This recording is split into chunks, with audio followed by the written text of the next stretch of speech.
Everybody, what's up? I just wanted to talk about the new featurette that IGN did on the new Rock Band 4 instruments. This is the second featurette they've done. They talked a lot about the guts of the instruments, so what makes them better than the previous generation. Let's break it down by instruments. So let's talk about the guitar first. So there's a couple things on the new guitar that are new and improved.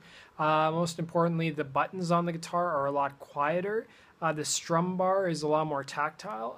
I've always liked the Guitar Hero strum bar better just because it's got that click to it and it's easier to keep time when you're playing. With the Rock Band guitars, it's sort of hard, and I also felt that the Rock Band strum bars felt a little cheaper as well. The other thing that's also improved is that the sensors for auto calibration have also been drastically improved, so it's supposed to be easier to actually auto calibrate. And the one thing I picked up on that the Madcatz representative said is that Harmonics would have more information about the strum bar at E3. Now, I don't know if he was insinuating that there may be some new kind of gameplay feature using the strum bar. I think maybe it'll be open bass notes like we've seen in the Guitar Hero games. But, that was basically it for the guitar. Let's move on to the drums. So the drums have a bunch of new features. I'm going to cover even some stuff that wasn't even in the video. So the drum pads are supposedly quieter.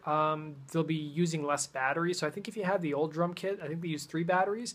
Now they only use 2 batteries. I believe they're AA's, and you can get about 40 hours worth of gameplay out of a single pair of batteries, which is pretty good.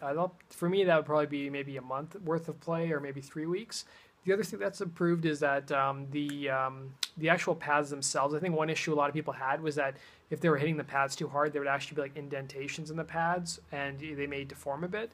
Apparently, the shock absorbers are a lot better in the pad, so that really shouldn't be happening. They've also improved the guts of the drums so that crosstalk shouldn't really be an issue anymore, and hopefully double hits shouldn't be an issue either.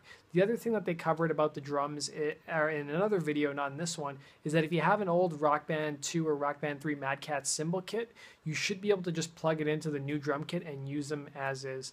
The other thing they also talked about is that you can still hook up a double bass drum. So if you have an extra pedal lying around, you can hook it up to the new drum kit and do double bass. Let's move on to the last instrument, which is the microphone. Last instrument, the microphone. They had a couple new upgrades. First and foremost, the look of the microphone is a little bit different than the past generation. The cord length is a bit longer. It's 15 feet. I'm not sure how much the original cord length was. I think it was 10 or 12 feet, I'm guessing. The other thing that's improved is that the microphone is heavier. So if you've ever held a real microphone, you'll know that a real microphone is quite a bit heavier than a Rock Band mic. So they purposely did that to make it feel more realistic. The other thing that's better is that the microphone will it does a better job of picking up what you're singing. And another thing they've also improved is that the microphone's better at eliminating background noises. So if you have a lot of background noises, maybe like noisy cars driving by your condo or whatever it may be, the microphone does a better job of not picking that kind of stuff up. But that basically does it for the new instruments that IGN's went over. Apparently there's hopefully more stuff that we'll see at E3, and IGN still got another couple of weeks worth of Rock Band coverage. Apparently tomorrow they're supposed to be covering the campaign, so I'm really looking forward to that. But if you guys want to stay up to date on all things Rock Band 4, Guitar Hero Live, and Amplitude related, click the subscribe button. Take care.